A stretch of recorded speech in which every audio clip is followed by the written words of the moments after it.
तो सर, ये गुलाबी ठंड में चाय के साथ आपका स्वागत करते हैं हम कविता किस्से कहानियां के इस पॉडकास्ट में। बहुत बहुत धन्यवाद आपका। और चाय का भी चीयर्स होता है। जरूर। तो आज का ये जो पॉडकास्ट है ये बहुत इंटरेस्टिंग होने वाला है, बट उससे पहले मैं ऑडियंस को बताना चाहूंगी कि आज हमारे साथ हमारे स्टूडियो में मौजूद है डॉक्टर कृष्ण कुमार सिंह, जो कि साहित्य की दुनिया में अपना एक नाम रखते हैं। इन्होंने बहुत सारी कविताएं पढ़ी हैं, बहुत सारी लिखी है और अभी भी ये साहित्य की दुनिया में प्रगतिशील है। बहुत सारी किताबों को ये आजकल पढ़ रहे हैं। तो इसी के साथ अगर आज हम साहित्य की इस बात पर डिस्कशन कर रहे हैं तो हमारी ये चर्चा बहुत ही ज्यादा इंटरेस्टिंग होने वाली ऑडियंस। और इस चर्चा में हम आज एक नॉवल की बात करेंगे। अगर आपने देखा होगा तो पिछली बार हमने अमृता प्रीतम की बात करी थी, तो आज हम अमृता प्रीतम की एक नॉवल पर डिस्कशन करेंगे और वो नॉवल हमारे पास मौजूद है। वाह। आप तो इसे पहचानते ही होंगे। बिल्कुल, क्यों नहीं पहचानेंगे। ये अमृता प्रीतम के द्वारा लिखा गया पिंजर नॉवेल, और ये नॉवेल इतना खास रहा कि यदि हम सिर्फ एक नॉवेल की बात करेंगे अमृता प्रीतम की, और सिर्फ कहा जाए कि उनकी 100 रचनाओं में से आप एक की बात करें तो उसमें पिंजर होगा। और बहुत खास है, बहुत ही सुंदर, सबको पढ़ना चाहिए। अच्छा, तो अगर हम पिंजर की बात कर रहे हैं तो मैंने सुना है कि पिंजर पे एक बहुत अच्छी फिल्म भी बनी है। तो आप हमारी ऑडियंस को बता सकते हैं इस पिंजर, जो अमृता प्रीतम ने जो पिंजर लिखी है, अपना उपन्यास लिखा है, इस पे जो फिल्म बनी है वो उपन्यास को फिल्म में कितना सटीक तरीके से उभारा गया है, उन किरदारों का जो इमोशन है वो कितना पकड़ पाया है फिल्म, और जो उपन्यास में कितना गहराई से बताया गया है और फिल्म में कितनी गहराई आई है।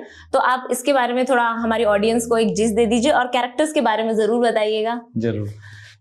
दरअसल चंद्र प्रकाश द्विवेदी जी ने डायरेक्शन दिया था इस फिल्म को। अच्छा। और 2003 में ये फिल्म रिलीज हुई, और जब आई बॉक्स ऑफिस पे तो क्या धमाका हुआ। और धमाका क्यों नहीं होगा जब कैरेक्टर मनोज बाजपेयी और उर्मिला मातोंडकर जैसे हों उसमें नायिका के तौर पे। मनोज बाजपेयी तो हम सबके फेवरेट है। और थिएटर आर्टिस्ट। एक चीज मैं आपको और बता दूं, आप देखेंगी पिंजर में तो पूरा का पूरा जो कैरेक्टर है ना, वो कंप्लीट कैरेक्टर पूरों के इर्द गिर्द घूमता है। जी। लेकिन जिस तरीके से डायरेक्टर ने जो फिल्म बनाया और मनोज बाजपेयी के कैरेक्टर ने जस्ट उल्टा कर दिया, फिल्म में पूरा का पूरा मनोज बाजपेयी सुपर हीरो हो जाता है। अरे वाह। मतलब नायिका पीछे छूट जाती है और हीरो नायक सबसे आगे आ जाता है, क्योंकि वो थिएटर आर्टिस्ट है तो उनकी बात ही अलग है। As an actor Manoj Bajpayee मतलब कैप्चर कर लेते हैं। exactly. पूरी। अब अगर बात पिंजर की हो रही है तो आप ऑडियंस को एक शॉर्ट में इस पूरी नॉवल की एक समरी दे दीजिए, ताकि ऑडियंस को सारे कैरेक्टर समझ में आ जाए और वो पढ़ने में थोड़ा इंटरेस्ट दिखाए। हालांकि पूरी नॉवल तो अभी नहीं डिस्कस हो सकती है, बट क्योंकि ऑडियंस हमारी जानना चाहेगी कि क्या समरी है इस नॉवल की। दरअसल पारिवारिक दुश्मनी का मामला होता है, और तब भारत का विभाजन नहीं होता है, 1935 की बात है।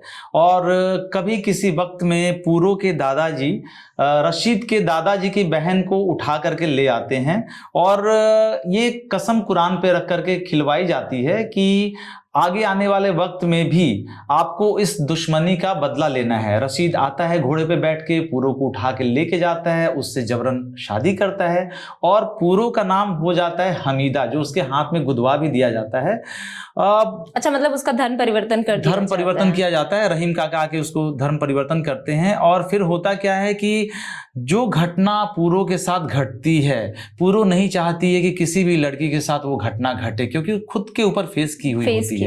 तो समाज की जितनी भी महिलाएं इस प्रकार के कुछ चक्रों से गुजर रही होती हैं, एक तरीके से शादी विवाह में अनबन से, वो चाहती हैं कि वो ठीक हो जाए। और जो लड़कियां जिसके पिताजी घर छोड़ के भाग गए, माता मर गई बचपन में ही, और चाची के द्वारा कष्ट दिया जा रहा है, उस लड़की का भी पूरा ख्याल करती है, अपने बच्चे का भी पूरा देखभाल करती है।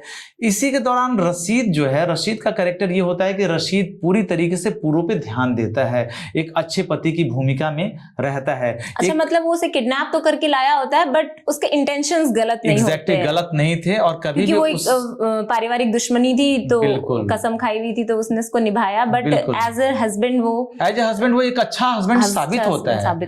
और दूसरी चीज की पूरो की जो भी इच्छा रहती है कि चाहे मुझे वहां जाना है, मुझे कमों के लिए जूते खरीदने हैं, तो उसमें रशीद पूरा सहयोग करता है। और यहाँ तक कि एक घटना और घटती है कि पूरो का भाई दुश्मनी में रशीद के ही खेत में आग लगा देता है। अच्छा। तो पूरो उस समय दुखी नहीं होती कि हमारे खेत में मेरे भाई ने आग लगा दिया, बल्कि वो ये सोचता है कि उसके भाई में बदले की जज्बात है और मेरा भाई कितना बड़ा हो गया होगा और क्या उसके दिमाग में अपनी बहन की यादें अभी भी तरोताजा है। मतलब इतने साल बाद अगर वो आया है, हाँ। खेत में आग लगी, तो कहीं ना कहीं उसे याद है कि मेरी बहन बचपन में मतलब चली गई, उसे किडनैप कर लिया गया, बट फिर भी यानी वो पारिवारिक, कहते हैं ना, परिवार कितना भी दूर हो पर वो कनेक्शन तो जिस भाई को अपने गोद में खिलाई होती है उसके बारे में ये सोचती है कि मेरा भाई इतना बड़ा हो गया कि खेतों में आके दुश्मनी में आग लगा दिया उसने।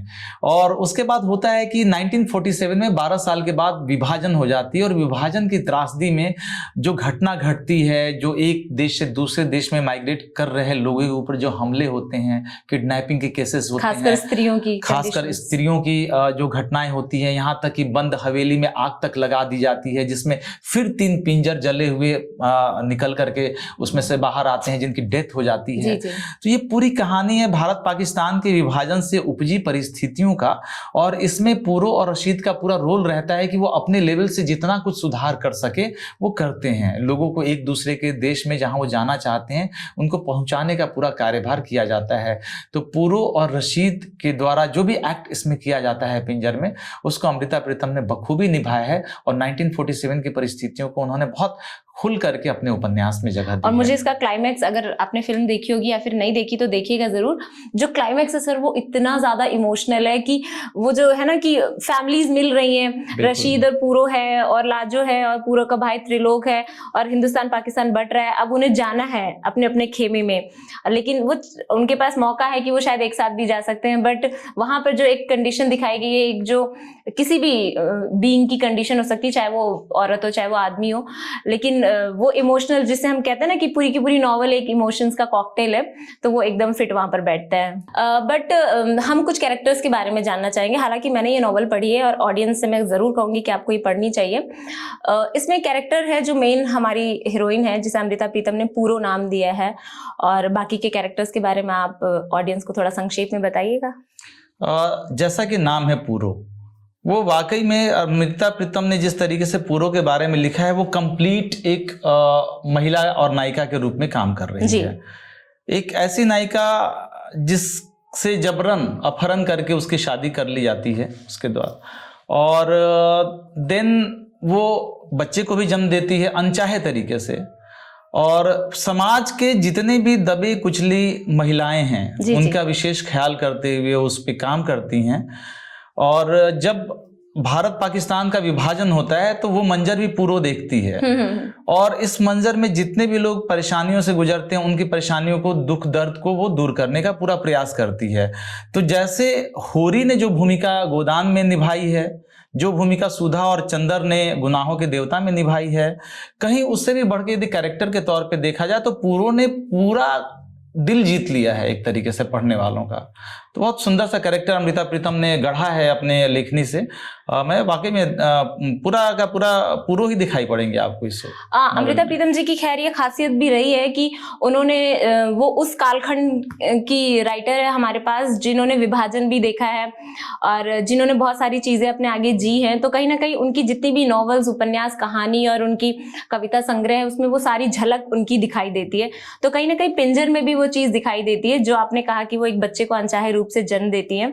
तो जब उपन्यास की जब शुरुआत होती है फिल्म की, तो वो मटर के दाने वाला जो एक किस्सा है, जरा वो बताइएगा हमारे। वो क्या होता है ना कि बिल्कुल जो प्रारंभ ही होता है कि पूरो अपने घर में मटर छिल रही होती है और अचानक उसको मटर के 2 दानों के बीच में एक कीड़ा दिखाई पड़ता है।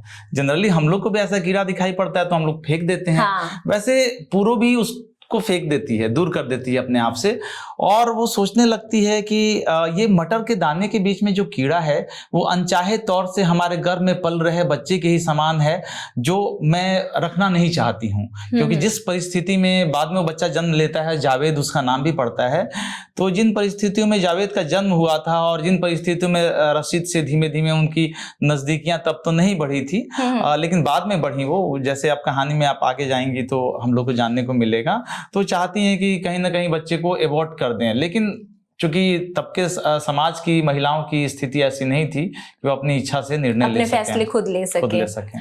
तो ये मतलब कितनी डीप बात है कि वो मटर के दाने में वो कीड़े को उन्होंने उस अनचाहे गर्भ के साथ रिलेट करी कि अमृता प्रीतम ही कर सकती है, वो खासियत है और उनकी। क्योंकि उर्मिला मातोंडकर ने पूरो का किरदार निभाया तो उन्होंने बखूबी इस चीज को अपनी अदाकारा में एज एन अदाकारा उन्होंने इस चीज को बखूबी निभाया है।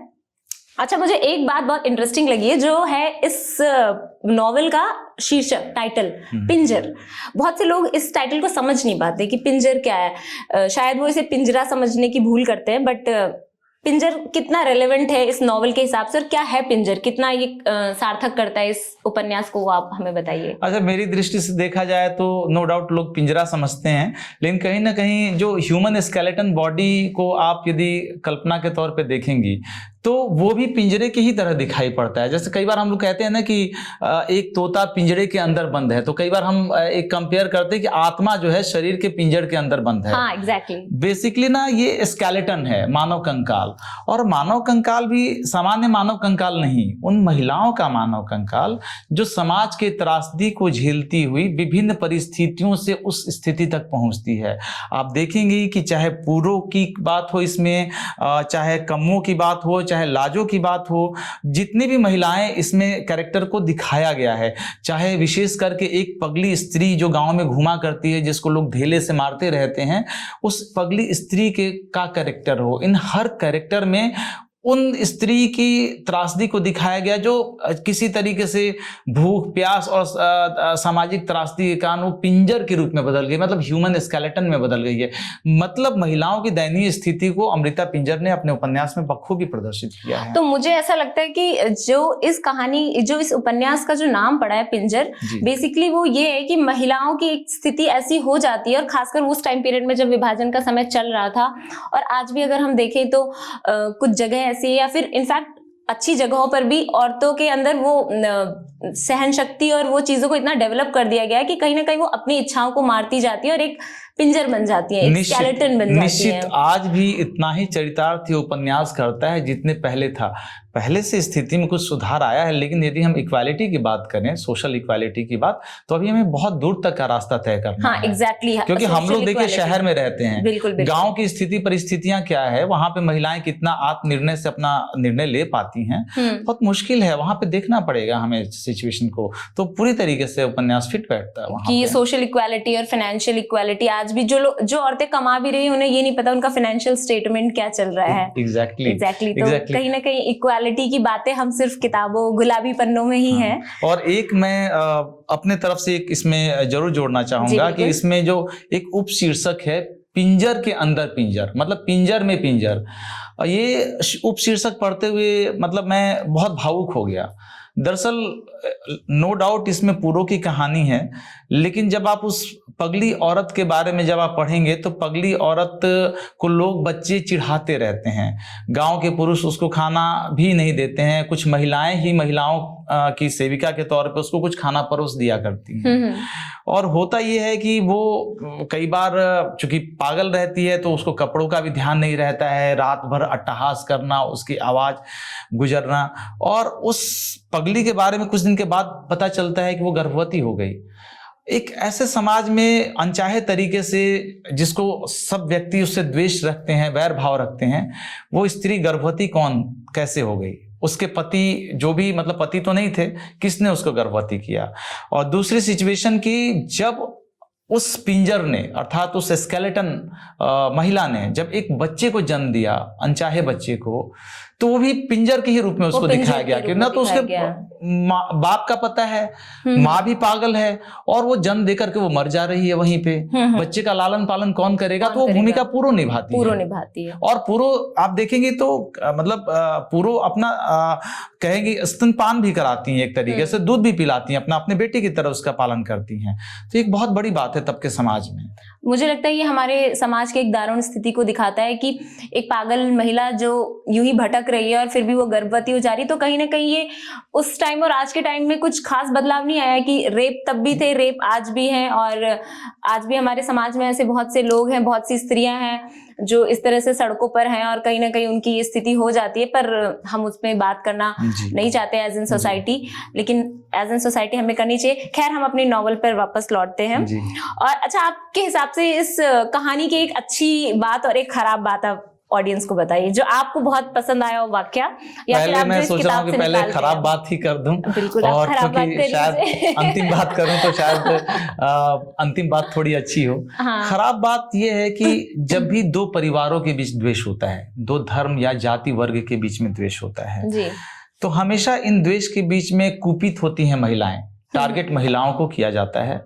जैसा कि भारत और पाकिस्तान के विभाजन में इस कहानी में दिखाया गया, उस समय भी महिलाओं को ही टारगेट किया गया। अलग अलग झुंड से पाकिस्तान से भारत आने वाली महिलाओं को किडनैप किया गया, उनके तरफ से गलत व्यवहार, इवन बलात्कार के कई सारे मामले आए। पूरों को भी किडनैप किया गया, और पूरों को किडनैप करने के पहले ये जो पूरा मामला था, उनके 2 पीढ़ी पहले मतलब पूरों के दादाजी ने रशीद के दादाजी के बहन को किडनैप किया था और जबरन अपने घर बंद करके रखा था। तो ये पूरा फैमिली राइवलरी चल रहा था, जिसकी मतलब उसे कहेंगे भुक्तभोगी पूरो बनी एक महिला के साथ गलत किया गया। शायद पूरो ही नहीं, मुझे लगता है कि जो जिसके साथ पूरो की सगाई तय हुई थी, रामचंद्र, कहीं ना कहीं उसने भी सफर किया। बिल्कुल, उसकी बहन लाजो और जो भी इस पे कैरेक्टर्स हैं, जो कि अमृता जी ने बहुत ही बखूबी निकाले हैं। मतलब पिंजर को हम एज अ इमोशन का कॉकटेल ऑफ इमोशंस कह सकते हैं। कई बार मैं देखता हूँ कई नोवेल में जो संदेशात्मक नोवेल होते हैं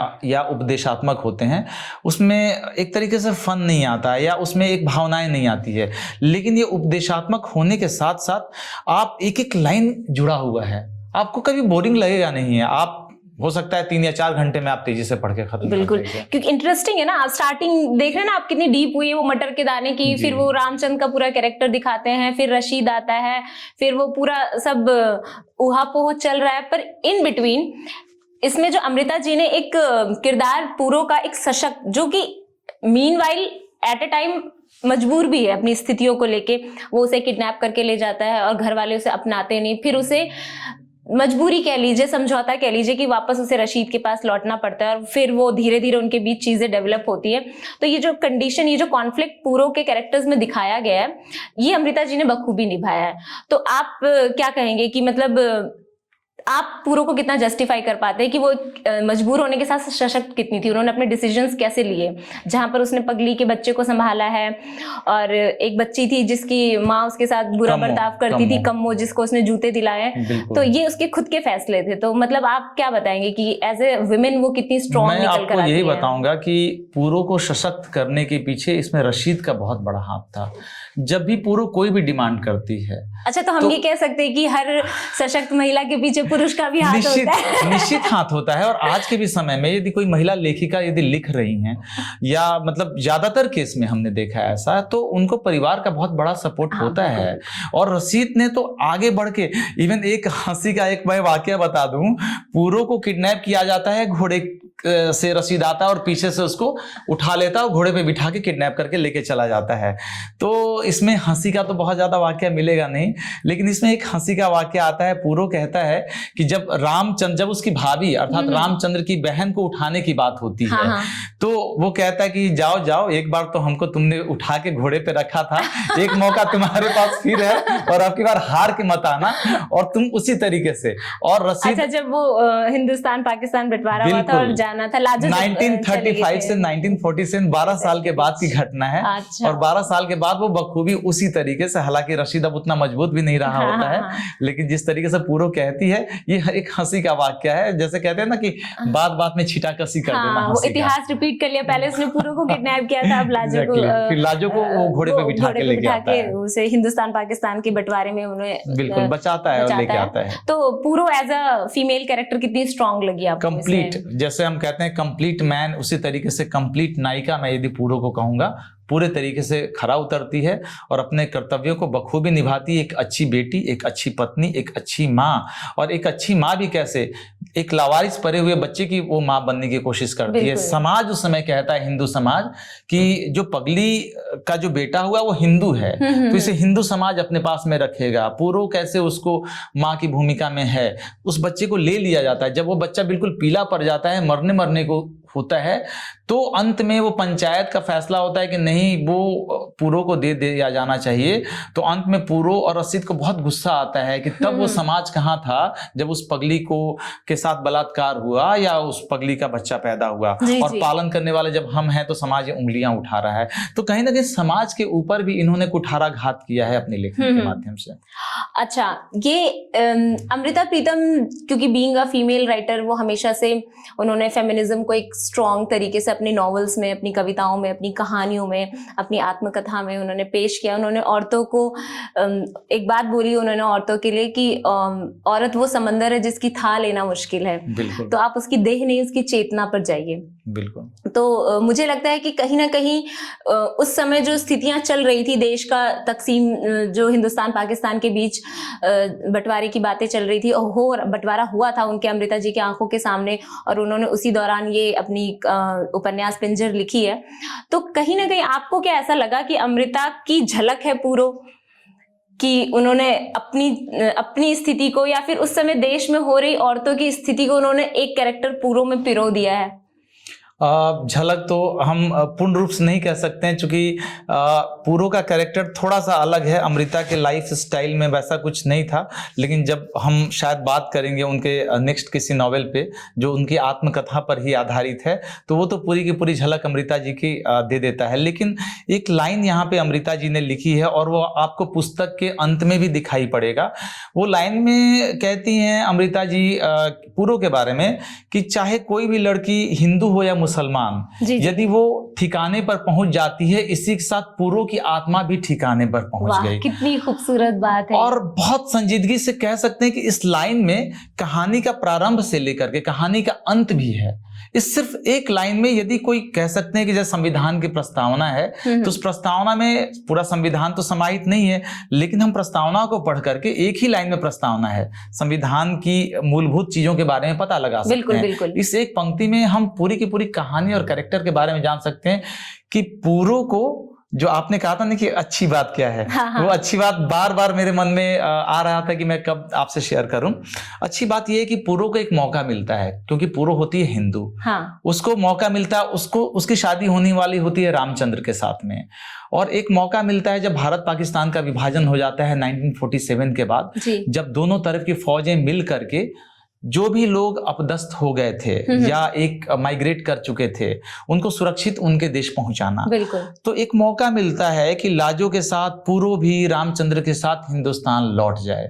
लेकिन जब पूरो से उसका भाई कहता है कि क्या तुम चलोगी हिंदुस्तान, पूरो मना कर देती है, क्योंकि रशीद के साथ जो समय उसने व्यतीत किया होता है, जो जावेद बच्चे को वो पाल रही होती है, और जो रशीद ने पूरे 12 साल तक पूरो को दिया, उसको पूरो कभी भुला नहीं सकती है। बिल्कुल, और ये मतलब इतना ज्यादा मतलब भावुक करने वाली स्थिति है कि एक स्त्री के पास ये मौका है कि वो फिर से अपने परिवार वालों के साथ जाए, मिल जाए, क्योंकि बंटवारा हो रहा है, पूरे आप जीवन भर के लिए नहीं मिल सकते हैं उसके बाद में, विभाजन के बाद। लेकिन वो मना कर देती है, वो रशीद के साथ जाने का फैसला, तो पूरो की आत्मा भी अपने ठिकाने तक पहुंच जाती, कहीं ना कहीं वो उस पिंजर से आजाद अपने आप को महसूस बड़ी संजीदगी से इस लाइन में व्यक्त किया गया है। उस टाइम पीरियड, उस कालखंड से लेके आज के टाइम पीरियड में ये नॉवेल कितनी रिलेवेंट है, हमारे ऑडियंस को कितना इसे, मतलब आज की यूथ इसे कितना कनेक्ट कर पा रही है, क्या पढ़ना चाहिए उसे, तो इस बारे में आप थोड़ा प्रकाश डालिए। मैं बिल्कुल कहूंगा कि तब के समय में जो सामाजिक समस्याएं थी, आज के समय भी कहीं ना कहीं सामाजिक समस्याएं बनी हुई है, कुछ सुधार के साथ।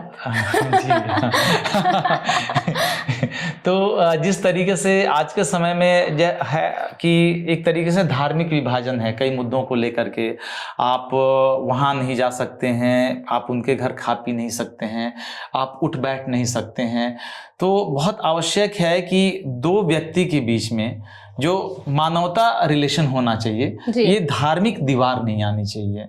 और जिस तरीके से हमेशा हमले होते हैं धर्म को लेकर के, आपसी विवाद, भारत तो कह सकते हैं कि एक धार्मिक सहिष्णुता का देश रहा है, शुरू से हम वसुधैव कुटुंबकम के नारे को लेकर चले हैं, तभी आज तक सारी सभ्यताएं समाप्त हो गई और भारतीय सभ्यता आज भी जिंदा है, सिर्फ एकमात्र विश्व की इस पुरानी सभ्यता। तो मैं जरूर कहूँगा कि ये पूरी तरीके से आज के समाज के लिए भी बिल्कुल खरी उतरती है ये उपन्यास। और जिस तरीके से फिल्म, मैं एक बार दर्शकों को ये भी बोलूंगा कि आप मनोज वाजपेयी की एक्टिंग भी देखिए और उर्मिला मातोंडकर की एक्टिंग भी देखिए। मैं तो कई बार फिल्म को देख चुका हूं, तो आज के समाज की परिस्थितियों के लिए भी बिल्कुल खरी उतरती है और हमको पूरे के पूरे तरीके से इसको पढ़ना चाहिए और हमें इस तरीके के सामाजिक मुद्दों पे बात जरूर करनी चाहिए। बिल्कुल। अच्छा, अभी आपने कहा था कि हमें एक आत्मकथा भी पढ़नी चाहिए अमृता प्रीतम को समझने के लिए, तो जरा ऑडियंस को उस आत्मकथा का नाम बता दीजिए। जी बिल्कुल, आपको यदि अमृता प्रीतम के पूरी ऑटोबायोग्राफी को जानना है तो आप रसीदी टिकट पढ़ सकते हैं, जो उनके जन्म से लेकर के उनके शादी और उसके बाद में विभिन्न जो लेखक से उनके संबंध बने, उसको उन्होंने बहुत ही अच्छे तरीके से स्वीकारोक्ति के साथ उन्होंने स्वीकार किया है। और मैं एक लाइन उसमें जोड़ना चाहूंगा, रसीदी टिकट में मैं बहुत ज्यादा बता दूंगा तो दर्शक शायद उसको ना पढ़ें, लेकिन मैं चाहूंगा कि आप पढ़िए। मैं सिर्फ 2 बातें उसमें बताना चाहूंगा। पहली बात कि अमृता प्रीतम स्वीकार करती हैं कि जब भी साहिर आता है, और साहिर बहुत ज्यादा धूम्रपान करते हैं, सिगरेट पीते हैं, तो साहिर के बचे हुए सिगरेट को अमृता प्रीतम को इतना ज्यादा प्रेम होता है साहिर से कि उसके बचे हुए आधे सिगरेट को अमृता प्रीतम पी करके उसको खत्म करती हैं।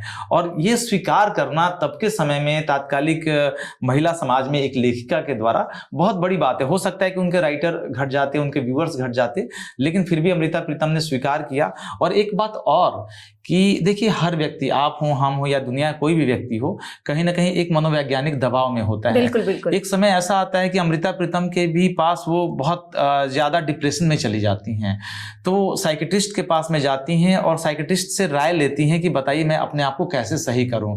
फिर धीरे धीरे थेरेपी लेने के बाद वो ठीक भी हो जाती हैं। तो ये स्वीकार करना अपने आप में बहुत बड़ी बात है, क्योंकि आप देखिए आज के समय बड़े बड़े राइटर होंगे, वो सब कुछ अपना अच्छा दिखाएंगे कि मैं इस तरीके से अच्छा हूं, लेकिन अपनी कमी नहीं बताएंगे। उनको लगता है मेरे साथ व्यूअर घट जाएंगे। हाँ। लेकिन ये बहुत बड़ी बात है कि एक लेखिका, महिला लेखिका इस तरीके से समाज में स्वीकार कर रही है। और अमृता प्रीतम तो अपने आप में एक बहुत बड़ा नाम थी उस समय की से लेकर आज तक के ऑडियंस, आज की यूथ, आज के बच्चे भी उसे बहुत पढ़ रहे हैं और उनको उतना ही मान सम्मान तब भी मिला था, आज भी मिल रहा है। और आपने जो सिगरेट वाला किस्सा बताया है, इसके पीछे एक बहुत इंटरेस्टिंग बात है कि अमृता जी साहिर के बचे हुए सिगरेट के बटों को इसलिए छूती थी और उन्होंने सबसे पहली बार स्मोक करना तब इसलिए शुरू किया था क्योंकि कहीं ना कहीं वो कल्पनाओं में और इमेजिनेशंस में, या फिर वो चाहती थी कि एक बार वो साहिर के उंगलियों को छू ले, लेकिन क्योंकि वो शादीशुदा थी उस समय और उनके अपने दायरे थे, अपने बंधन थे, एक उनकी खुद की अपनी लाइन थी जिसे वो क्रॉस नहीं करना चाहती थी, तो उन्होंने अपनी कल्पनाओं की एक दुनिया बनाई थी। तो जब भी उन्होंने सोचा कि मैं साहिर को किस तरह से स्पर्श कर सकती हूँ, छू सकती हूँ, तो जब भी साहिर अपने सिगरेट पीकर और उसके बचे हुए बट छोड़ के जाते थे तो वो उन बटों को अपनी उंगलियों के बीच में कैद कर लेती थी, तो इससे वो साहिर के टच को फील कर पाती थी। तो ये एक मतलब प्यार की गहराई देख रहे हैं, ये आजकल के इंस्टा वाली रील्स की नहीं है। और ये अमृता जी की खूबसूरती, ये कल्पना की दुनिया जो उन्होंने बनाई है। और खैर, आज हमें बहुत मजा आया, आप स्टूडियो पर आए और आपने इतनी गहरी हमें इस नॉवेल के बारे में बात बताई।